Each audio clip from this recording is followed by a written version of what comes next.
क्षमता परीक्षा पास करिए या नौकरी छोड़ दीजिए। बिहार के नियोजित शिक्षकों को सुप्रीम कोर्ट से बड़ा झटका। बिहार के करीब 4 लाख नियोजित शिक्षकों को सुप्रीम कोर्ट से बड़ा झटका दिया है।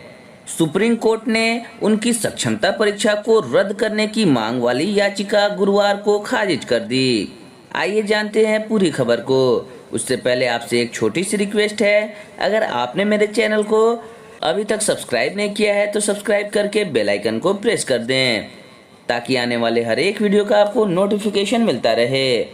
आप हमें फेसबुक और इंस्टाग्राम पर भी फॉलो कर सकते हैं, जिसका लिंक आपको इस वीडियो के डिस्क्रिप्शन में मिल जाएगा। बिहार के सरकारी स्कूलों में पढ़ाने वाले नियोजित शिक्षकों को सुप्रीम कोर्ट से बड़ा झटका लगा है। सुप्रीम कोर्ट ने स्पष्ट कर दिया है, सरकार के नियमों के अनुसार नियोजित शिक्षकों को सक्षमता परीक्षा देनी होगी।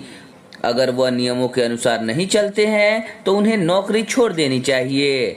सुप्रीम कोर्ट ने बिहार के प्रारंभिक शिक्षक संघों द्वारा दायर याचिका को खारिज कर दिया है, जिसमें सक्षमता परीक्षा को रद्द करने की मांग की गई थी। इससे पहले अप्रैल में पटना हाई कोर्ट से भी इस तरह की मांग को खारिज कर दी गई थी।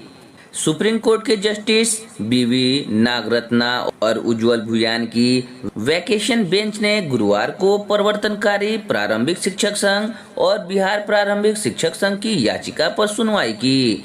इस याचिका में संघों की ओर से बिहार शिक्षक नियमावली 2023 का विरोध जताया है। नियमावली के मुताबिक नियोजित शिक्षकों को अगर राजकर्मी का दर्जा प्राप्त करना है तो उन्हें सक्षमता परीक्षा पास करनी होगी। बता दें कि बिहार विद्यालय परीक्षा समिति की ओर से सक्षमता परीक्षा का आयोजन किया जा रहा है।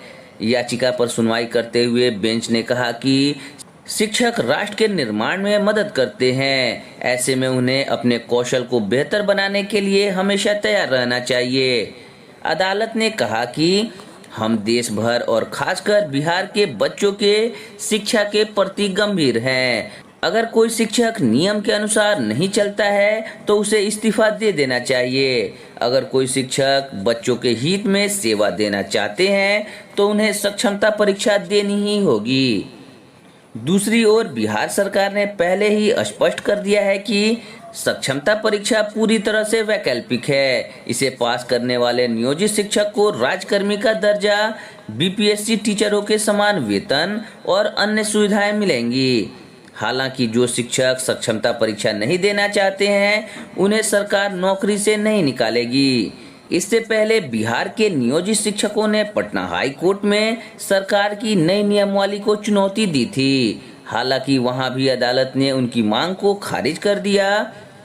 इसके बाद नियोजित शिक्षकों ने शीर्ष अदालत का रुख किया।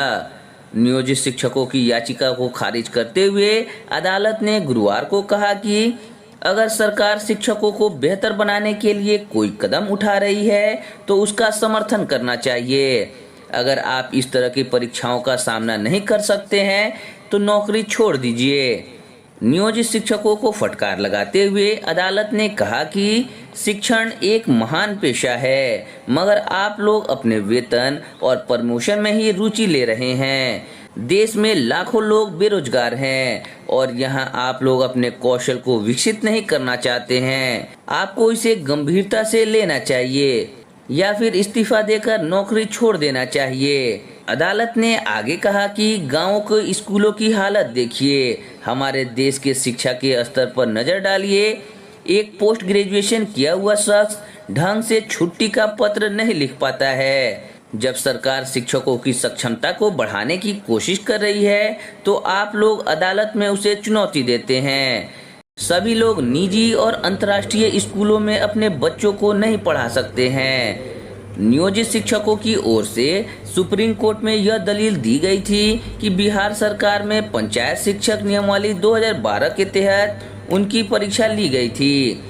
उसके बाद से ही उनकी सेवा अस्थायी कर दी गई थी। ऐसे में उनकी फिर से परीक्षा क्यों ली जा रही है? बता दें कि शिक्षकों को बिहार पंचायत प्रारंभिक शिक्षक सेवा नियमावली 2006 के तहत नियुक्त किया गया था।